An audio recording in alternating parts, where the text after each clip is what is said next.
रक्षा मंत्री राजनाथ सिंह संबोधन કરી રહ્યા છે। સીધા જઈશું ત્યાં। श्री मनोज जी सिन्हा जम्मू कश्मीर के मुख्यमंत्री जनाब Amar Abdullah sahab, chief of army staff general Upendra ji Dwivedi, GOC-in-C northern command lieutenant general Prateek Sharma, GOC-15 corps lieutenant general Prashant Srivastava और हमारी आर्म्ड फोर्सेस के सारे ऑफिसर्स और मेरे बहादुर जवानों, सबसे पहले आतंकवाद और आतंकवादियों से लड़ते हुए हमारे जिन बहादुर जवानों ने अपनी शहादत दी है, उनकी शहादत को मैं नमन करता हूं, उनकी मैं स्मृति को नमन करता हूं। और साथ ही पहलगाम में जो निर्दोष नागरिक आतंकवादियों के द्वारा मारे गए हैं, उनकी भी स्मृति को मैं नमन करता हूं। मैं हमारे घायल सैनिकों के साहस को भी नमन करता हूं और ईश्वर से यह प्रार्थना करता हूं कि वह जल्द से जल्द स्वस्थ हो जाएं।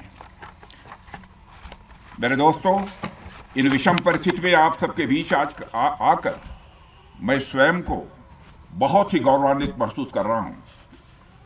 हमारे प्रधानमंत्री माननीय नरेंद्र मोदी जी के कुशल नेतृत्व और मार्गदर्शन में ऑपरेशन सिंदूर के दौरान आपने जो कुछ भी किया है, उस पर पूरे देश को गर्व की अनुभूति हो रही है।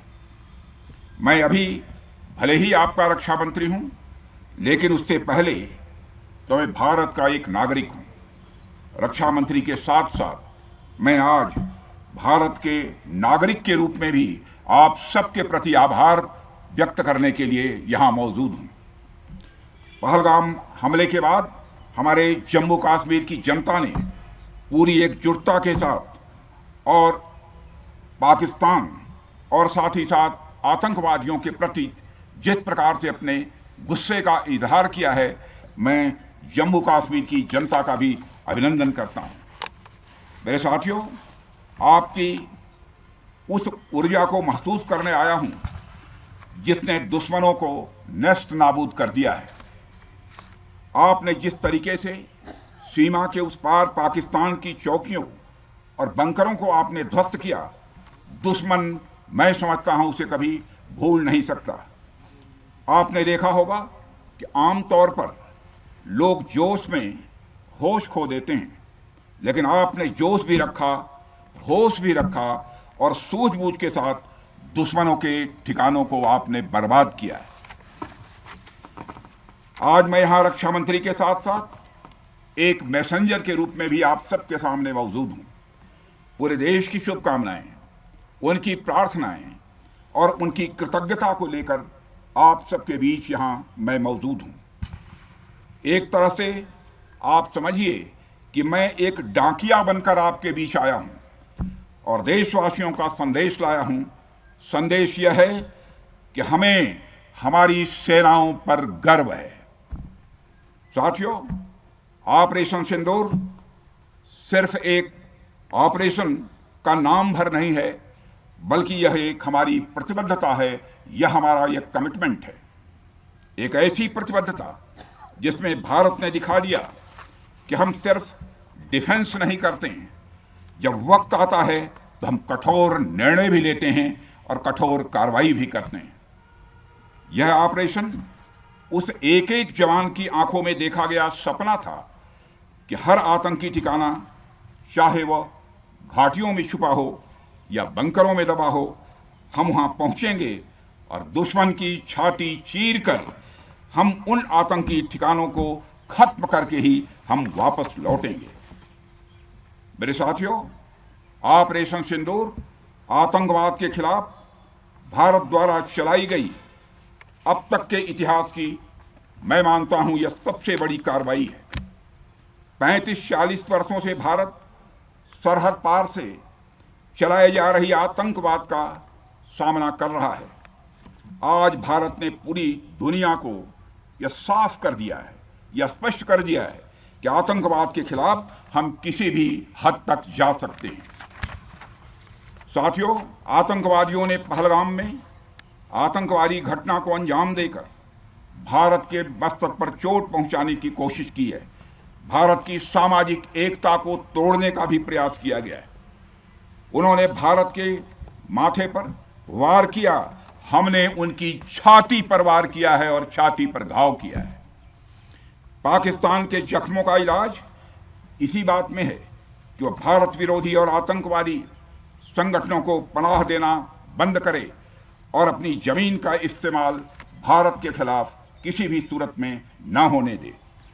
साथियों, आपको याद होगा कि लगभग 21 साल पहले स्वर्गीय अटल बिहारी वाजपेयी जी के सामने इसी पाकिस्तान ने इस्लामाबाद में डिक्लेरेशन किया था कि अब उनकी धरती से आतंकवाद एक्सपोर्ट नहीं किया जाएगा। मगर पाकिस्तान ने भारत को धोखा दिया है, पाकिस्तान ने भारत को छला है और आज भी वह धोखा दे रहा है। इसका खामियाजा अब उसको भारी कीमत करके भुगतना पड़ा है और यह कीमत, यदि आतंकवादी वारदातें चलती रही तो लगातार यह बढ़ने ही वाली है। हमारे प्रधानमंत्री श्री नरेंद्र मोदी जी ने दो टूक शब्दों में आतंकवाद के खिलाफ भारत की नीति को रीडिफाइन कर दिया है, इसे परिभाषित कर दिया है, जो यह कहती है कि हिंदुस्तान की सरजमी पर किया गया कोई भी आतंकी हमला एक एक्ट ऑफ वार माना जाएगा। दोनों देशों में जो अंडरस्टैंडिंग बनी है फिलहाल वह इसी बात को लेकर है कि सरहद पार से कोई बेजा हरकत अब नहीं की जाएगी। अगर की गई तो बात निकलेगी तो बहुत दूर तक जाएगी।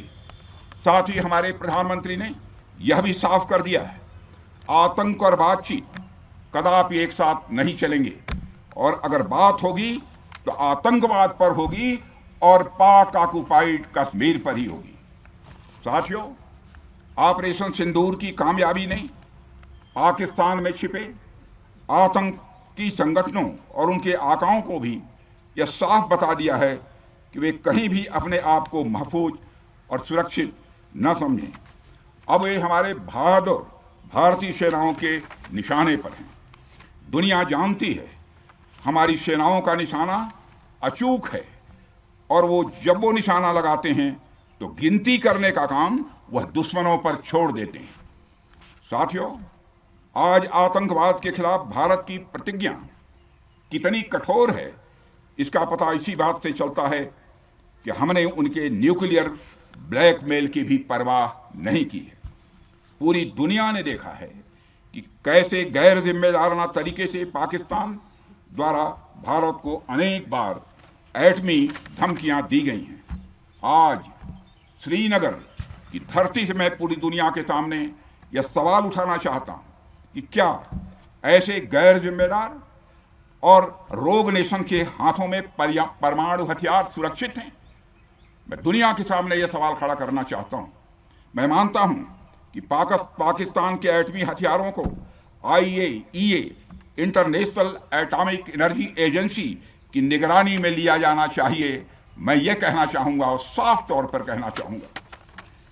साथियों, हमारी सेनाओं हमारी सीमाओं पर अपनी मातृभूमि की रक्षा के लिए जिस तरह से आप सभी बिना रुके बिना थके दिन रात लगे रहते हैं वह अपने आप में अद्भुत है और अद्वितीय भी है।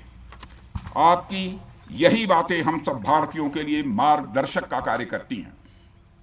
यही कारण है कि मैं हमेशा आपसे मिलने के लिए उत्साहित रहता हूं ताकि आपके अंदर की ऊर्जा से हम सब भी कुछ प्रेरणा ले सकें। साथियों, आतंकियों ने पहलगाम में धर्म पूछकर हमारे निर्दोष लोगों को मारा।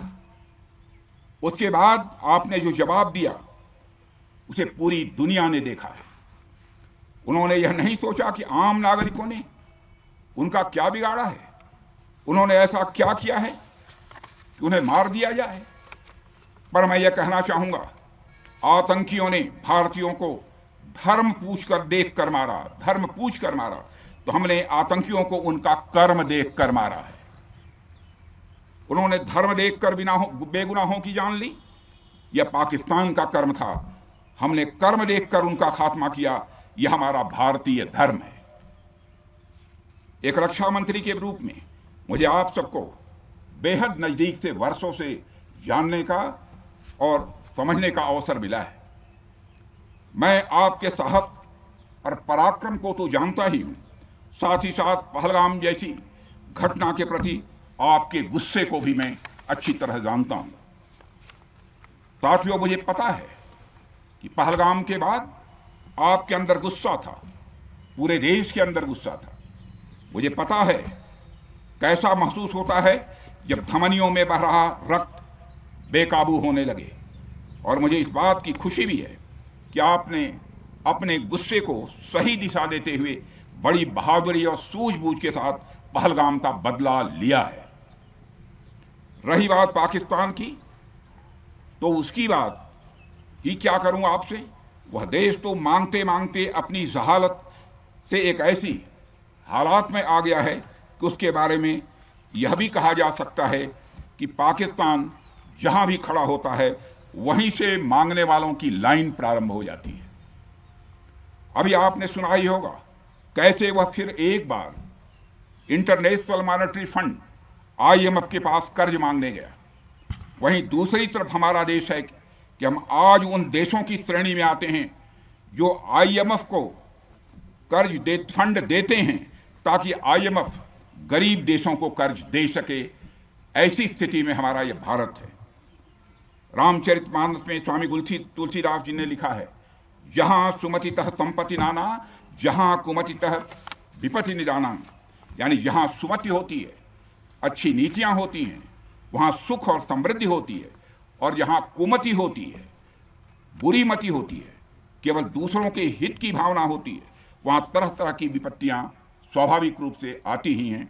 पाकिस्तान जिसका जीता जागता यह उदाहरण है। साथियों, भारत के बारे में पूरी दुनिया यह बात जानती है कि हमने हमेशा शांति को प्राथमिकता दी है। हम आमतौर पर युद्ध के समर्थक कभी नहीं रहे, लेकिन स्थितियां जब इतनी विकट हो जाएं, जब देश की संप्रभुता पर आक्रमण होने लगे, तो जवाब देना यह आवश्यक हो जाता है। राष्ट्रकवि रामधारी सिंह दिनकर जी की पंक्तियां आपके सामने रखना चाहूंगा। रुग्ण होना चाहता कोई नहीं, रुग्ण होना चाहता कोई नहीं, रोग लेकिन आ गया जब पास हो तिक्त औषधि, कड़वी औषधि। तिक्त औषधि के सिवा उपचार क्या, शमित होगा वह नहीं मिष्ठान्न से। यानी कोई बीमारी अगर लग जाए तो वह मिठाई से दूर नहीं होती है, उसके लिए कड़वी दवा ही काम करती है। इसलिए आतंकवाद जैसे रोग के लिए भी ऑपरेशन सिंदूर जैसी दवा की बड़ी जरूरत हो गई थी। साथियों, पूरे देश में हमारी सेनाओं को और हमारे सैनिकों को एक सम्मान की दृष्टि से देखा जाता है। एक सशक्त राष्ट्र वही होता है जो अपनी सेनाओं को सम्मान के साथ साथ आधुनिक हथियार और साजो सामान भी दे जिसकी उसे जरूरत है। मुझे गर्व है कि आज प्रधानमंत्री जी के नेतृत्व में सरकार हमारी सेनाओं के लिए यह सब सारा काम कर रही है। हमने यह सुनिश्चित किया है कि हमारी सेनाएं हर परिस्थिति के लिए तैयार रहें। और मैं यहाँ पर army chief general Upendra Dwivedi ji को भी बधाई देना चाहता हूँ, क्योंकि बार बार मेरी चर्चा होती रही है और बार बार मैं ये पूछता हूँ कि जो भी आवश्यकताएं हैं उन आवश्यकताओं को पूरा करने के लिए हम पूरी तरह से तैयार हैं। और इसलिए इसके लिए हम वर्ल्ड क्लास बेहतरीन गुणवत्ता वाले साजो सामान अपनी सेनाओं को देने की कोशिश कर रहे हैं। आज आधुनिक राइफल्स, मिसाइल डिफेंस शील्ड और ड्रोन्स जैसी नई पीढ़ी के कई इक्विपमेंट को तेजी से भारत में ही बनाया जा रहा है। साथियों, इसके अलावा सीमावर्ती इलाकों में हमने जो काम किया है वो आप सब देख रहे होंगे। आज LAC और LOC पर भी कनेक्टिविटी है, वैसी पहले शायद कभी नहीं थी। हमने हर स्तर पर यह दिखाया है कि हमारी सरकार केवल युद्ध भूमि पर ही नहीं बल्कि व्यक्तिगत रूप से और पारिवारिक रूप के साथ अपने सेना के जवानों के साथ खड़ी है।